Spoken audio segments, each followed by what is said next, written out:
Johor dan Papua. Kesihatan, untuk pendidikan, untuk sarana ibadah, pakon daya, boleh agak-agak, pakon masjid agak-agak, pakon jalan kaki.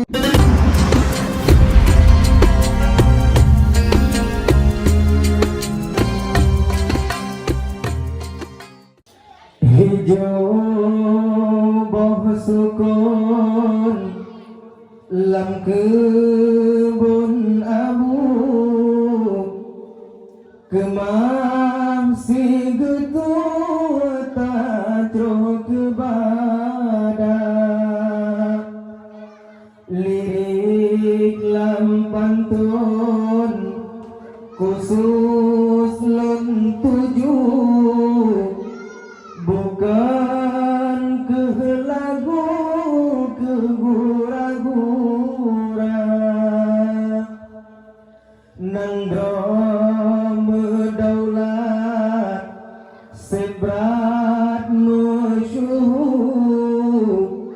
sabe bermakmur dalam sejahtera atuh nasihat mehat bepilu rakyat bersatu aman sentosa urung telebah kabar bangku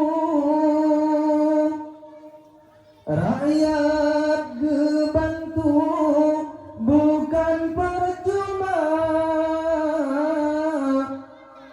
dumha getem jak dumpat getem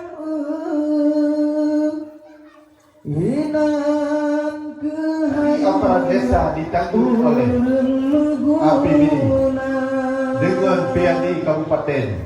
Maka PAD Kabupaten Lingkani BID untuk yang buka jalan, BID untuk yang buka masjid, BID untuk yang buka daya daruhu jalan yang anak berbuat jauh menurut masalah bergugani jeri hansip peng maka usi berbaru kurangnya dana khususnya kurang pakon dikurangi sikit dulu hanya satu cara kurangnya konsep Haji Ismail nama masyhur lengkap hai abu nehai ayat wa urang metua langkahan kaku sampai bertemu dengan ulama urang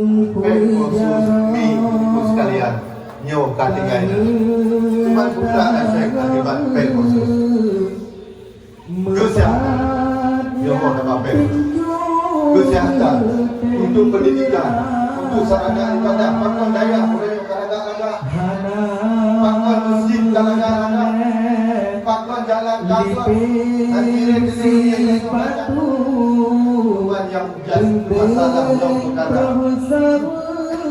kesehatan, kesehatan 2 triliun lebih pen tanya melakani bahkan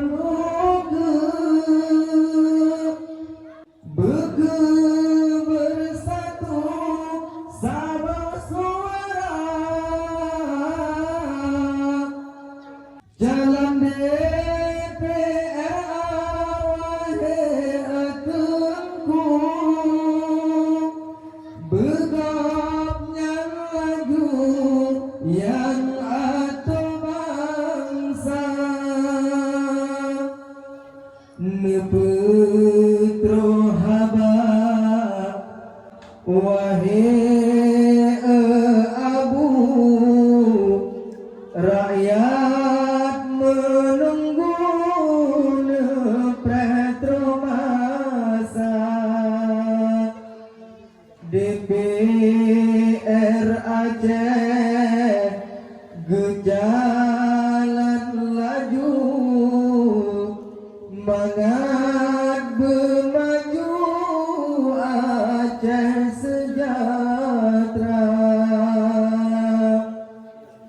Temasih drote wahai erakan Ketengku Faisal bersem suara UDPRK Gopnyan Jemerang Bak nomor 8 Bak Partai PA Memada ono barih lambu sebagai rindu peletih jiwa membaca Tapi nak Partai Aceh karena itu menurut pimpinan Partai Aceh Utara. Itu pada lalu buku kerumane yang ada sebagai pimpinan Partai Aceh Utara. Maka lebih bertanggung jawab. Ayahwa DPRA dan DPRK Tunku Faisal Tudi. Hidup Raja! Hidup Raja! Hidup Raja!